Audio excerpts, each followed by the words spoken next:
Hello বন্ধুরা, তোমরা সবাই কেমন আছো? আশা করছি ভালো আছো।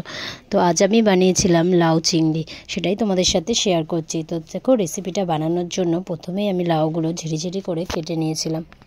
এরপর দেখো, কড়াই সর্ষের তেল দিয়ে নুন হলুদ মাখিয়ে রাখা চিংড়ি মাছগুলো দিয়ে ভেজে নিলাম।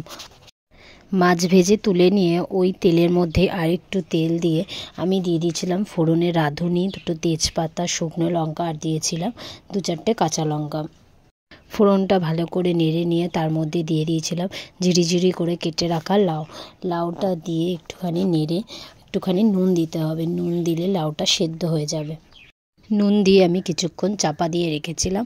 তারপর দেখো, চাপা খুলে দেখে লাউ থেকে জল বেরিয়েছে। তো ওর জন্য আবার চাপা খুলে কিছুক্ষণ ভালো করে লাউটা নাড়তে হবে। এরপর আমি দিয়ে দিয়েছিলাম একটুখানি সামান্য হলুদ দেওয়ার পর নেড়ে নিয়ে আমি দিয়েছিলাম একটুখানি আদা বাটা দিয়ে একটু ভালো করে কষতে হবে। কষে নিয়ে যতক্ষণ না জল মরছে ততক্ষণ ভালো করে নাড়তে হবে। এরপর আর চাপা দেওয়া যাবে না, চাপা দিলে আবারও জল বেরোবে। এরপর দেখো, আমার জলটা হালকা মরে আসে আর আদাটাও কষা হয়ে গেছে। তারপর আমি দিয়ে দিয়েছি ভেজে রাখা চিংড়ি মাছ।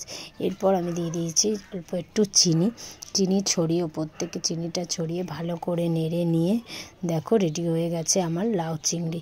তো তোমরা কে কে লাউ চিংড়ি খেতে ভালোবাসো কমেন্টে অবশ্যই জানিও। আমি তো লাউ চিংড়ি খেতে ভীষণ ভালোবাসি। তো ভিডিওটা ভালো লাগলে অবশ্যই একটা লাইক করে দিও। দেখা হচ্ছে নেক্সট ভিডিওতে।